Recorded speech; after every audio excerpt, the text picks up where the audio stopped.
الحمد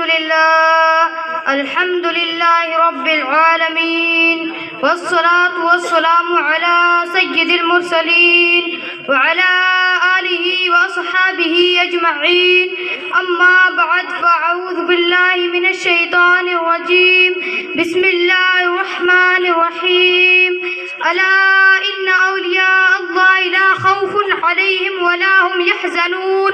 صدق الله مولانا العظيم وصدق رسوله الكريم.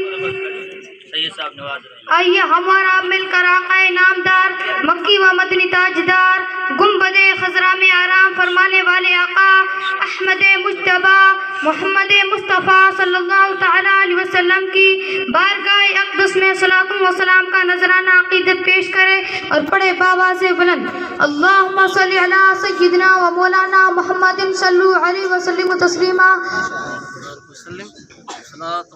میں نے بھی کوشش کی ہے کہ دارالعلوم فیضان حسنین کریمین بڑنوا جاگیر کے پہلے اس علمی مسابقہ میں قائد اہل سنت پیر طریقت رہبر راہ شریعت گلے گلزار نقش بندیت مرشد اعظم راجستھان سیدی و سندی الشیخ الحاج باپو غلام حسین شاہ جیلانی مدہ ضلع العالی والنورانی بانی جامعہ صدیقیہ و تحریک صدیقی کی خدمات دینی میں سے کچھ لب کشائی کروں. اللہ تبارک تعالیٰ کی بارگاہ میں دعا کریں کہ مجھے حق بولنے اور آپ کو حق سننے کی توفیق عطا فرمائیں اور اگر کہیں غلطی نظر آئے تو اپنی چھوٹی شاگردہ سمجھ کر اصلاح فرمائیں. محترم سامعین، اگر دیکھا جائے تو اس پرفتن دور میں کسی کو اپنے سوا کسی کی بھی نہیں پڑی ہے. ہر کوئی اپنے پیٹ کے لیے دوڑ رہا ہے. ہر شخص کی یہی تمنا ہے کہ کسی نہ کسی طریقے سے مالدار بن جاؤں، میرا نام روشن ہو جائے، میرے پاس گاڑیاں ہوں. الغرض ہر کسی کو اپنی پڑی ہے. لیکن آج ایسے دور میں خاص طور پر علاقہ بڑنوا والوں، تم شکر ادا کرو اس رب العالمین کی ذات کا کہ ایسے دور میں بھی تمہیں سنبھالنے کے لیے اللہ تبارک تعالیٰ نے اس ذات کو بھیجا ہے. اللہ کی قسم آج پورے راجستھان میں جتنے مدارس و مساجد نظر آ رہے ہیں، خاص طور پر علاقہ بڑنوا میں یہ سب صدقہ ہے تو اس مرد قلندر کا جنہوں نے رات اور دن ایک کر کے اپنا وطن اپنا گھر بار چھوڑ کر اس ریگستان کے تپتے ریت کی ٹیلوں میں سفر کر کے صرف اس بڑنوا کو نہیں بلکہ پورے راجستھان کو ایسا چمکایا کہ ہر طرف سنیت ہی سنیت نظر آ رہی ہے. راجستھان کے لوگوں پر جو ایسا نعت ہے قائد اہل سنت کے، وہ تو راجستھان والے کبھی نہیں اتار سکتے.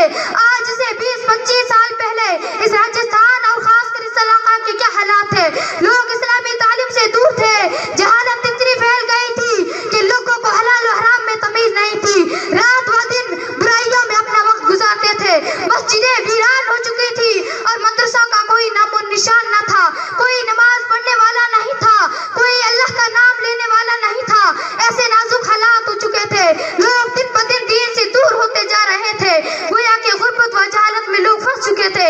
لیکن اللہ تبارک تعالیٰ کا کرم ہوا، ایسے مشکل وقت میں ایک ایسے مرد قلندر کا اس علاقہ پر قدم مبارک پڑا جس کی برکت سے یہ علاقہ نہیں بلکہ پورا راجستھان روشن ہو گیا. قائد اہل سنت نے اس علاقے کے لیے وہ کیا جو آج پوری دنیا دیکھ کر دنگ ہے. جو مصیبتیں تھی اللہ تعالیٰ نے آپ کے قدموں کی برکت سے آسان کر دی. وہ لوگ جو جہالت میں گرے ہوئے تھے، اپنا ایمان بچانا ان کے لیے مشکل ہو گیا تھا. دیوبندیت کا ہر طرف سے حملہ ہو رہا تھا. ایسے وقت میں اس ذات نے آ کر ان لوگوں کو اس اندھیرے سے نکال کر روشنی میں لا کر کھڑا کیا. آپ نے رات اور دن ایک کر کے دین اسلام کی تبلیغ کی، لوگوں کو اسلام کی تعلیم دی. ہر گاؤں میں جا کر لوگوں کو نماز کی دعوت دی. وہ مساجد جو برسوں سے غیر آباد پڑی تھی انہیں آباد کرایا، اور اگر کوئی آباد تھی بھی تو وہاں پر غیر فرقہ والے قبضہ جمائے ہوئے تھے. آپ نے ان کو وہاں سے بھگا کر وہاں سنی امام رکھوا کر اس پورے گاؤں والے لوگوں کا ایمان بچایا. اور ایسے گاؤں جہاں جلسے و جلوس کا کچھ معلوم بھی نہیں تھا، وہاں لوگوں کے دلوں میں محفلوں کا شوق دلایا. ہر گاؤں